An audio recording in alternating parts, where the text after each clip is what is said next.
Mesdames, Messieurs, bonsoir. Bienvenue dans notre journal. On regarde les titres de ce 25 octobre. Tintin, adapté par Spielberg, sort en avant-première ce soir à Tours. Dans ce journal, nous irons au château de Cheverny qui a inspiré le château de Moulinsart. Les oubliés de la TNT se rebiffent. Plus de télé. Ils menacent donc de ne plus payer la redevance télévisuelle. Et puis l'église de Saint-Julien réouvre enfin ses portes à Tours. Tintin, le célèbre aventurier d'Hergé, et l'adaptation très attendue au cinéma de Steven Spielberg, c'est l'événement ciné de la semaine avec un budget de 135 millions de dollars. Ce soir, au Méga CGR Centre et aux Deux Lions, avant-première du film, avant sa sortie nationale demain. Et justement, vous le savez, le château de Cheverny a inspiré le célèbre château de Moulinsart de la bande dessinée. Le château de Cheverny est devenu le temple de Tintin avec une exposition permanente et compte bien surfer sur la vague du film désormais hollywoodien. Florent Carrière. Des visiteurs, le château de Cheverny en accueille 300 à 350 000 par an. Une clientèle souvent familiale comme aujourd'hui. En week-end et période de vacances, cette clientèle est multipliée par 3. La raison? Because of the Tintin for the children. Yes. Oui. Tintin, une manne pour Cheverny, qui en a fait un véritable argument commercial. Grâce au célèbre reporter d'Hergé, le château est connu en France et à l'étranger. Largement mis en avant sur les brochures, Tintin est même depuis 10 ans l'objet d'une exposition permanente pour petits et grands. Chaque pièce est un clin d'œil à une bande dessinée.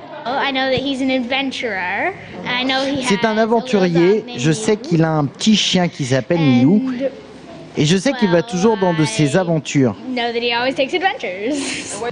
On est allé à Bruxelles et on a visité le musée de la BD. C'est la raison pour laquelle nous sommes venus aujourd'hui. Et un mari et des enfants passionnés par Tintin. Donc évidemment, Moulinsart, c'était inévitable. Sans Tintin, vous ne seriez pas venu? Probablement pas, non. Lors de son ouverture en 2001, l'exposition a entraîné une hausse du nombre d'entrées de 8 à 10%. Depuis, la fréquentation a fluctué, mais le succès de l'exposition ne s'est jamais démenti. La sortie du film demain devrait à nouveau faire venir des touristes. Comme ça va sortir au cinéma demain, donc on voulait voir l'exposition avant et puis on a les livres à la maison, donc voilà, ça permettait de faire les deux dans la foulée. Difficile de quantifier en amont les retombées pour Cheverny issues de la sortie du film Tintin. Film d'animation, aucune scène n'aura été tournée ici, mais il y a 1 an et demi, un membre de l'équipe de production s'était déplacé à Cheverny, histoire d'y faire quelques repérages.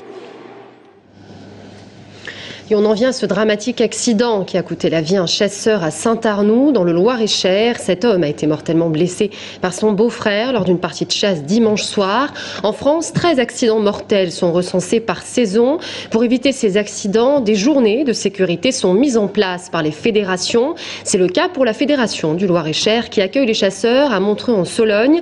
Écoutez le président de la Fédération de la chasse du Loir-et-Cher. On fait la maniabilité de l'arme et on leur montre tous les angles de sécurité pour le tir et donc leur apprendre tout ce qui peut exister en cas d'accident et ne pas surtout faire, comme là a priori, une mauvaise manipulation de l'arme malheureusement. Là c'est un cas exceptionnel parce que c'est un tir à plomb, donc c'est un accident quand même très très exceptionnel. Malheureusement les autres accidents se passent très souvent à la chasse au grand gibier où là ils se tirent des balles, donc là c'est encore plus dangereux. Mais la chasse n'est pas réellement quand même un sport dangereux, c'est faux. La TNT, pas encore au point en Indre-et-Loire. Certains n'ont même plus de téléviseur. Aujourd'hui, l'association des oubliés de la TNT menace de ne plus payer la redevance télévisuelle. C'est le cas entre Chinon et Saint-Épin, où Julien Gauthier a posé sa caméra. Depuis le passage à la télévision numérique terrestre, certains foyers connaissent l'écran noir ou ne captent pas leur chaîne locale.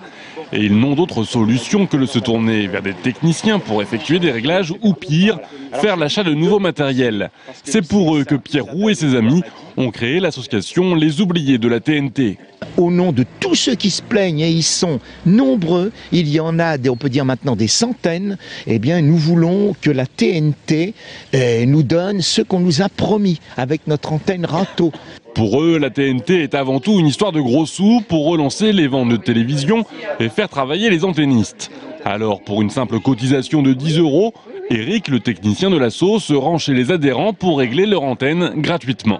Ça fait quand même des sommes énormes pour des gens qui ont des fois peu de moyens, si vous voulez. C'est des personnes âgées qui ont des petites retraites. Pour eux, c'est impossible de payer les sommes que les antennistes leur demandent. Il aura par exemple suffi d'1 heure ce lundi pour tourner l'antenne de Marie-Ange vers le réémetteur de Saint-Épin. Avant, on n'avait pas du tout TV6, on n'arrivait pas à capter. Ou même quand on a les petits-enfants le matin pour regarder la télé en déjeunant, les dessins animés, ça nous manquait vraiment. Marie-Ange peut actuellement se voir dans le journal de TV Tour présenté par Sabrina Mellout. Mais combien sont-ils à rester sans télévision dans le département? Techniquement, TDF nous fait savoir que le territoire de l'Indre-et-Loire est loin d'être sinistré. Presque 100% du département est couvert.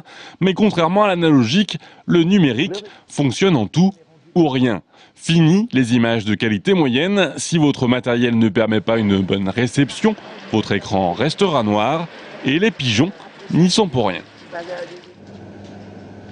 Requête rejetée par le tribunal administratif d'Orléans pour la suspension des travaux du pont sur le Cher. François Louot, ce géographe, dénonçait, je vous le rappelle, de graves insuffisances environnementales. Le jugement sur le fond sera rendu en fin d'année. Et justement, dévoiement de réseau oblige, des travaux auront lieu dans la nuit du mercredi 26 au jeudi 27 octobre au carrefour avenue de Gramont et la rue d'Entraigues. Des travaux qui nécessiteront une coupure d'eau.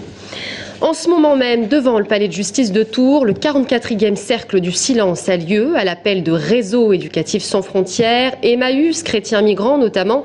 Le collectif demande que les 30 personnes actuellement à la rue soient prises en charge et hébergées normalement. Ils demandent aussi à ce que les enfants soient scolarisés. On écoute sur ce sujet donc Patrick Bourbon, porte-parole de RESF 37. Ces travailleurs ont eu malheureusement des obligations qui étaient de territoire français. Ils sont plus d'une vingtaine à nous avoir contactés. Ils nous demandent de nous aider parce qu'ils n'ont plus de titre de séjour. Ils ont reçu une obligation qui était de territoire français. Et ces gens-là ont des logements, des familles, des enfants scolarisés. Et ils n'ont plus de revenus. Ils ne peuvent plus payer leur loyer. Ils ne peuvent plus travailler parce que malheureusement l'État les en empêche, et ces gens-là qui étaient embauchés, dont les patrons, les entreprises qui les embauchaient souhaitaient les conserver, ne peuvent plus travailler. On marche un peu sur la tête. L'artisanat résiste bien à la crise. 700 nouvelles entreprises ont été immatriculées depuis janvier 2011. En 10 ans, le nombre d'entreprises artisanales a augmenté de 21,7%. Aujourd'hui, c'est une convention qui a été signée entre Pôle emploi et la Chambre des métiers, notamment pour optimiser le recrutement en apprentissage. En Indre-et-Loire, de nombreux secteurs recrutent, comme celui des boulangers-pâtissiers. Écoutez le directeur départemental de Pôle emploi, Jacques Paillot. L'intérêt de cette convention pour Pôle emploi, notamment avec la Chambre des métiers, c'est de travailler étroitement ensemble pour effectivement pouvoir proposer aux jeunes et aux moins jeunes des possibilités d'insertion dans l'artisanat aux personnes qui poussent la porte de Pôle emploi. Donc notamment dans les métiers de la restauration, de la cuisine, du bâtiment. Donc il y a tout un tas d'opportunités, et notamment d'un côté les entreprises et des artisans qui ne trouvent pas toujours, et puis d'un autre côté des chercheurs d'emploi qui ont du mal effectivement à trouver le chemin d'entreprise. Donc c'est l'opportunité, nous, travailler avec la Chambre des métiers, de trouver des solutions aux personnes qui attendent de nous des solutions. Et à la fin de ce journal, focus sur le bilan de l'artisanat avec notre invité de la rédaction, Gérard Bobier, président de la Chambre des métiers de l'artisanat d'Indre-et-Loire. L'église de Saint-Julien réouvre ses portes. Cet édifice était partiellement fermé depuis 2004 et le 28 septembre, une commission de sécurité a autorisé sa réouverture totale. Au même moment, les travaux de requalification du haut de la rue nationale ont lieu. On part à la visite de cet édifice avec Gaël Poulain qui remonte au VIe siècle. Des lignes effilées, tout en hauteur, l'église Saint-Julien nous surprend. Passé son aspect extérieur plutôt massif, c'est l'élégance d'une architecture gothique qui nous accueille. Détruite par un ouragan au XIIIe siècle, la nef a en effet été reconstruite, le long de son clocher-porche, lui, de style roman. Une invitation à prendre de la hauteur pour scruter les détails de ses formes. Il faut lever le nez pour regarder les belles voûtes. Ensuite, il faut regarder à droite et à gauche aussi bien les chapiteaux et lever encore plus le nez pour regarder le triforium qui est très, très découpé avec ses grandes arcades, ses grandes ogives. Et puis regarder aussi les vitraux qui sont contemporains, qui sont aussi intéressants. De petits trésors visibles uniquement de façon occasionnelle pendant près de 7 ans en raison de l'instabilité de l'édifice. Avec la réouverture de Saint-Julien, c'est tout un pan de l'histoire tourangelle qui se dévoile à nouveau. Un monument important pour la cité, là où au VIe siècle, Grégoire de Tours fondait une abbaye bénédictine. C'est vraiment le lien, si vous voulez, entre les deux pôles qui ont construit la ville de Tours. Il y avait d'une part le pôle autour de la cathédrale, d'autre part autour de l'abbaye de Saint-Martin. Et en fait, là, Saint-Julien, on est exactement au cœur de la ville qui relie en fait les deux pôles historiques de la ville. Importante et merveilleuse, au cours des âges, Saint-Julien a captivé. A commencer par Prosper Mérimée, premier inspecteur des monuments historiques, qui en 1843 fait en sorte que l'État la rachète pour la préserver, alors que depuis la Révolution, elle sert d'entrepôt et d'écurie. En 2012, Saint-Julien devrait de nouveau accueillir les offices. Une grande campagne de restauration du clocher va commencer prochainement et avec la requalification du haut de la rue nationale, Saint-Julien pourrait retrouver sa place dans la cité. Et le 5 novembre, c'est un concert gospel qui sera organisé avec le groupe Picpulse. Et on termine cette édition avec du sport et la Coupe de France pour l'ADA Blois qui reçoit ce soir le Havre, une équipe de Pro A. Les Blésois qui devront aussi faire face à un champion de la NBA, Yann Manimi, un très bon élément pour les Normands.